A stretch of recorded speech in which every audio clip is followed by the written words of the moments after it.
7 years ago, my oldest son Eyal was a young officer. He started coming home with some stories that back then I thought were unbelievable. At the time, he was an officer in commander's training, and his soldiers that were already a year in the army came to him to ask his permission to stay on base when everybody else leaves home, basically because either they did not have a home to go to, or their parents, or one parent, could not afford to have them at home. I was so shocked to hear these stories that I knew immediately something has to be done. I just didn't know what. So it started by us donating money, calling all our friends and relatives to collect some donations, trying to find solutions, and pretty soon we understood that this problem was in big numbers all over the army, not only in his unit. I served in the Nachal Brigade, and as a commander, many of my soldiers under my command or my friend's command were in massive problems. Some had no proper place to live, some were in heavy debt, and at that time, a warm home for every soldier already existed. I think it was every day and every single week that at least one of the officers or commanders needed the organization's help. It was either I need to pay for running shoes that the army doesn't provide and some people can't afford, or a lone soldier that got injured and there was nobody with him in the hospital and translate for him, or drive him for treatments, or fill his fridge with food. Hi, my name is Noam Son, and I served in the IDF as a lone soldier from November 2012 to May 2015. I served as a radio man in Gedud Chamishim in the Nachal Brigade. Throughout my service, I knew that having Shifra's phone number in my cell phone meant that I had a support system that was ready to overcome any problem, no matter how big. Therefore, soldiers can focus on their duty knowing that Shifra and her team are there in our corner and we are being taken care of. On November 20th, 2009, there was a big TV program in Channel 2 about our activity. Following that program, over 2,000 families registered in our offices to adopt a soldier. Hundreds of soldiers and commanders applied for help.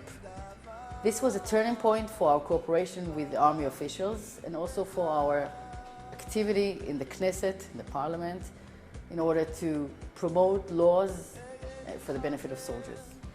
The IDF has demanded that we get officially established, so we started all procedures, and on January 4th, 2010, a warm home for every soldier was officially established.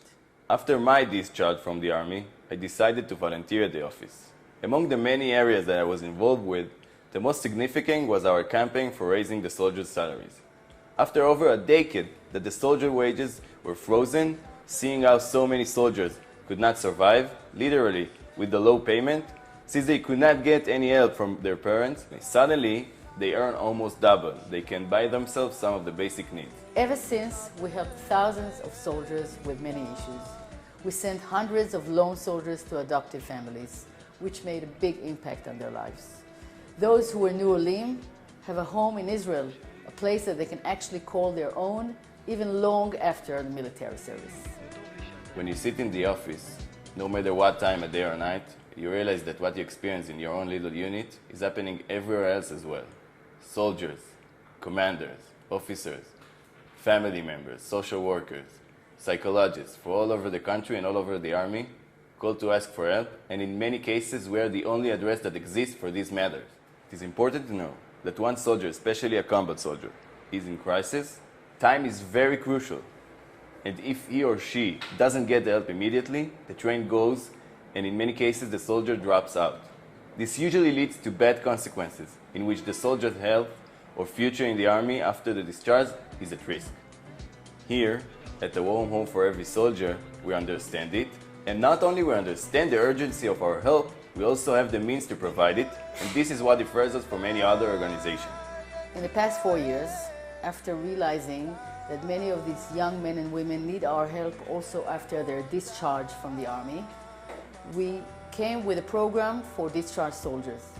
We assist them find housing and employment solutions. We give them financial help.